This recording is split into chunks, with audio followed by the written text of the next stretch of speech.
నమస్కారం. నా పేరు డాక్టర్ షగుప్తా. నేను న్యాచురోపతి డాక్టర్‌ని. నరాల బలహీనత ఇది కూడా చాలా మందిలో కామన్ అయిపోయిందండి. ఈ నరాల బలహీనత, బ్యాక్ పెయిన్స్ రావడం, నీ పెయిన్స్ రావడం, ఈ సర్వైకల్ పెయిన్స్ రావడం, ఇంకా ఒకటి కాదు కౌంట్‌లెస్ పెయిన్స్ మన బాడీలో. ఇవన్నీ వస్తున్నాయి. అసలు ఈ పెయిన్స్ రాకపోవడానికి అసలు పెయిన్స్ రావడానికి ఏం కారణాలున్నాయి? అసలు పెయిన్స్ రాకుండా మనం ఎలాగా న్యాచురల్‌గా వితౌట్ మెడిసిన్ ఎలాంటి ప్రికాషన్స్ తీసుకోవచ్చు? ఈ మధ్యకాలంలో చాలామంది పిల్లల్లో కూడా ప్రత్యేకంగా నరాలలో తిమ్మిరి రావడం, చేయి పట్టుకుంటున్నప్పుడు షేక్ అవ్వడము, లేదంటే ఇంకా రకరకాల కంప్లెయింట్స్ అన్నీ నొప్పులకు సంబంధించిన ఈ వీడియో. అసలు నొప్పులు ఎందుకొస్తాయి? బలం లేకపోవడం వల్ల వస్తాయా? సరిగ్గా తినకపోవడం వల్ల వస్తాయా? ఫిజికల్ యాక్టివిటీ లేకపోవడం వల్ల వస్తాయా? సరిగ్గా నిద్ర లేకపోవడం వల్ల వస్తాయా? ఫుడ్ సరిగ్గా తీసుకోకపోవడం వల్ల వస్తాయా? దేనివల్ల వస్తాయి? డెఫినెట్‌గా ఇప్పుడు మనం చెప్పినట్టు 6 రీజన్స్ వల్ల వస్తాయి. ఫుడ్ సరిగ్గా తీసుకోకపోతే, అందులో కూడా మెయిన్ థింగ్ ఐరన్‌కి సంబంధించిన వెజిటబుల్స్ గానీ, మనం మంచి పొటాషియం గానీ, మెగ్నీషియం గానీ, బి12 గానీ, డి విటమిన్ గానీ, ఐరన్ గానీ, ఇవన్నీ డెఫిషియన్సీస్ వస్తే ఖచ్చితంగా మనకి ఫుడ్ కరెక్ట్‌గా తీసుకుంటే ఈ డెఫిషియన్సీస్ ఉండవు కాబట్టి మనకు నొప్పులుండవు. లేదు అంటే నీళ్లు సరిగ్గా తాగకపోవడం వల్ల. నీళ్లు సరిగ్గా తాగకపోతే నరాలలో స్ట్రాంగ్‌నెస్ ఉండదు. బ్లడ్ అనేది ఎక్కడ పడితే అక్కడ బ్లాక్ అయిపోతది. కాబట్టి మనకు అసలు నరాలలో స్ట్రెంత్ ఉండదు. ఇప్పుడు మనకు ప్రాపర్ నీళ్ళు తాగితాం కదా! ఇప్పుడు మనం ఒక ఎగ్జాంపుల్, ఇప్పుడు ఇక్కడ ఒక గిచ్చాం మనం. ఈ నరం పట్టేసాం. నొప్పొస్తుంది కదా అందరికి. నరాన్ని రిలీజ్ చేస్తే రక్త ప్రసరణ బాగా అవుతుంది. పెయిన్ తగ్గిపోతుంది. ఎగ్జాక్ట్‌లీ. ఇప్పుడు మనం గిచ్చాల్సిన అవసరం లేదు. ఒక నరం మీద ఒక నరం ఇంటర్లింక్ పడి బ్లడ్ సప్లై ఆగిపోవడం వల్ల మనకు పెయిన్స్ వస్తాయి కామన్‌గా. అవే ఇంటర్లింక్ ఎందుకు అవుతున్నాయి? ప్రాపర్‌గా వాటర్ తాగకపోవడం వల్ల బ్లడ్ సప్లై ఎక్కడ పడితే అక్కడ ఆగిపోవడం వల్ల ఇంటర్లింక్ అయిపోయి పెయిన్స్ వస్తున్నాయి. ఆ పెయిన్ తగ్గించుకోవాలంటే మనం ఏం చేయాలి? వెరీ ఇంపార్టెంట్, నీళ్ళు బాగా తాగాలి. నీళ్ళు బాగా తాగాలి. అండ్ నిద్ర కూడా చాలా ఇంపార్టెంట్. మనిషి నిద్రపోకపోతే మీరు ఎంత న్యూట్రిషియస్ ఫుడ్ తినండి డైజెషన్ అవ్వదు. అది డైజెషన్ కాకపోతే బ్లడ్ కింద కన్వర్ట్ అవ్వదు. ఆ బ్లడ్ కింద కన్వర్ట్ అవ్వకపోతే అది టాక్సినేటెడ్ బ్లడ్‌గా మారి అప్పుడు ఈ నొప్పులన్నీ వస్తాయి మనకి. నీళ్ళు చాలా ఇంపార్టెంట్. అండ్ నిద్ర చాలా ఇంపార్టెంట్. ఫుడ్ చాలా important. Very very important physical activity. రెగ్యులర్‌గా 1 అవర్ యోగా చేసుకుంటే అన్ని సమస్యలు పోతాయండి. అసలు సమస్యలే ఉండవు మనకి. మనిషి ఎప్పుడైతే ప్రతిరోజు యోగా చేయడం క్రమంగా పొద్దున లేచిన తర్వాత యోగా చేయడం స్టార్ట్ చేస్తారో 100% వాళ్ళకి ఏ సమస్య ఉండదు. ఎందుకంటే పొద్దున్నే లెగుస్తారు. తొందర పడుకోవాల్సొస్తది. ఎందుకంటే పొద్దున్నే లెగాలి గదా!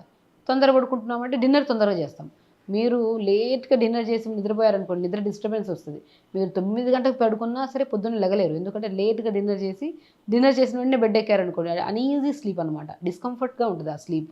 డిస్టర్బ్డ్‌గా ఉంటది. కావల్ల మనకి పొద్దున్నే లెగలేము. ఆ లేచిన తర్వాత కూడా పొద్దున్నే లెథార్జిక్‌గా ఉంటాం. వీక్‌గా అనిపిస్తది బాడీ. కాబట్టి మనం హెల్తీగా ఉండాలంటే ఇవి ఫాలో అయితే హెల్తీగా ఉంటాం. నరాల్లో స్ట్రెంత్ వస్తది. పెయిన్స్ అస్సలు ఉండవు. ఏం చేయాలి? పొద్దున్నే లెగాలి. అంటే నైట్ తొందరగా పడుకోవాలి. నైట్ తొందరగా పడుకోవాలంటే డిన్నర్ తొందరగా చేయాలి. బై 6:30 కల్లా డిన్నర్ చేసేసి 7:30 కల్లా మంచిగా వేడి నీళ్ళలో కాలు పెట్టుకొని 10:30 కన్నా ట్రై చేయండి పడుకోవడానికి. అసలు మొబైల్ యూజ్ చేయడం ఆపేసేయాలి. ఫస్ట్ ఇక్కడే పెద్ద ప్రాబ్లమ్. ప్రాబ్లమ్స్ అన్నీ అర్ధం మొబైల్ చూడడం వల్లే. లేట్‌గా పడుకోవడానికి కారణం కూడా మొబైలే. అంటే మొబైల్స్ బై 9 కల్లా పక్కన పెట్టేసి అవసరమైతేనే యూజ్ చేయాలి. లేకపోతే పక్కన పెట్టేసి 10:30 కల్లా పడుకోవడానికి ట్రై చేయాలి. ఫస్ట్ నిద్ర బాగా పడుకున్నామనుకోండి పొద్దున్నే తొందరగా లెగుస్తాం. లేస్తే యాక్టివ్‌గా ఉంటది బాడీ పొద్దున్నే లేచిన వెంటనే బై 5:30, 6 కల్లా లెగిస్తే. లేచిన వెంటనే 1 అవర్ యోగా చేసేసేయాలి.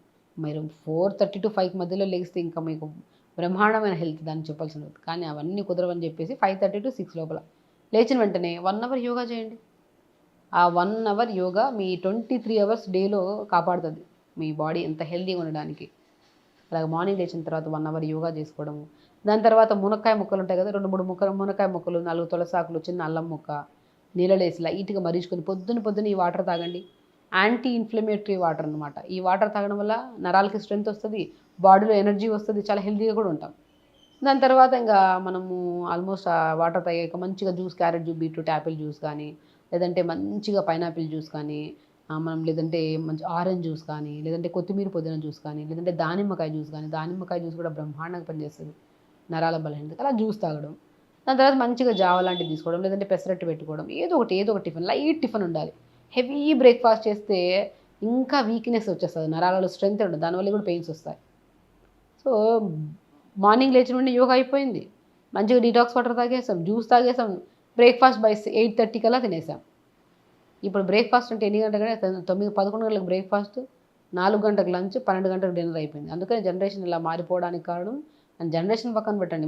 మన ఫుడ్ హ్యాబిట్స్ మారడం వల్ల రకరకాల రోగాల వల్ల మనకు తొందరగా వయసొచ్చేస్తుంది. తొందరగా బాడీలో వచ్చే రకరకాల కంప్లెయింట్స్ వస్తున్నాయి. ఎప్పుడు మనం సూర్యాస్తమం లోపల మనం డిన్నర్ చేసేసేయాలి. పొద్దున లేచిన నుండి యోగా చేయాలి. మంచిగా డిటాక్స్ వాటర్ తాగాలి. బ్రేక్‌ఫాస్ట్ లైట్ బ్రేక్‌ఫాస్ట్ చేయాలి. లంచ్‌కొచ్చాక మంచిగా రాగి సంగటి ఒక ముద్ద తినేసేయండి. దెబ్బకు నరాలలో స్ట్రెంత్ వచ్చేస్తది ఆటోమేటిక్‌గా. రాగి ముద్ద అండి. పాతకాలంలో రాగి ముద్ద ఒక సంగటి తింటే బాడీలో మంచి ఎనర్జీ వచ్చేది.